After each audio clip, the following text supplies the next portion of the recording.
السلام عليكم البنات. جيتكم تقريبا بنفس الفكره نتاع الفاز. هو هذا بواحد القرعه يعني اللي هي متوفره عند كاع الناس، ماشي بحال داك الرولو تاع الكرتون. كاينين شي صحاباتي كيتلاقاو معايا كيقول لي حنا ما غاديش نلقاوه ما لقيناش، فلهذا جيتكم بنفس الفكره. هو يعني مختلف بان واحد القريعه نتاع البلسم عنده واحد الفورمه صراحه زوينه.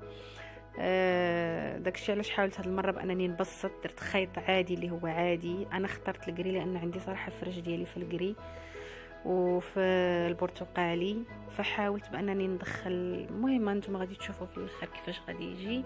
ومسدس الشمع بطبيعه الحال اللي ما غاديش نستغنى عليه، كوتر ومقص، ومن طبيعه الحال ممكن اي عقيق الا عندكم بغيتو تزوقوا به. كما كتلاحظوا فها انا غادا نبقى غادا هكا ندور على هذا باش المهم باش يتطرق ما يبقاش يبان وصافي.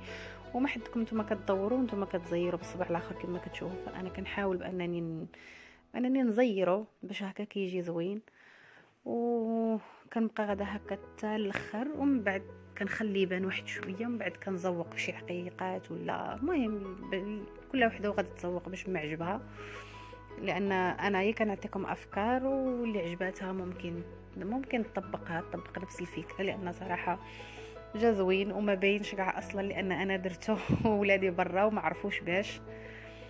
كيف ما كتلاحظوا يعني كنبقى هكا مستمره حتى الاخر، وغادي تشوفوا في الاخر ان شاء الله غادي نزوقوا بعقيقات. انا ما وريتكمش هذاك العقيق لان صراحه كله غادي تزوق باش ما بغات، يعني ممكن كل وحده تزوق بالطريقه اللي بغات. كيف ما كتلاحظوا انا درت داك العقيق الفوق ودرته لتحت، خليت داك شويه نتاع البرتقالي باين.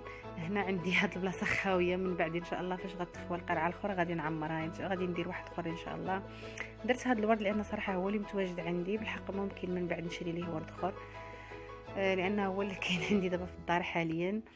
وغادي ندور دابا غادي نوريكم الفراش، لان صراحه في نفس اللوان جاني الفراش كيف ما كتشوفوا. ها هو المهم انا عجبني، كنتمنى نتوما يعجبكم ان شاء الله. وشكرا لكم كاملين، وكنتمنى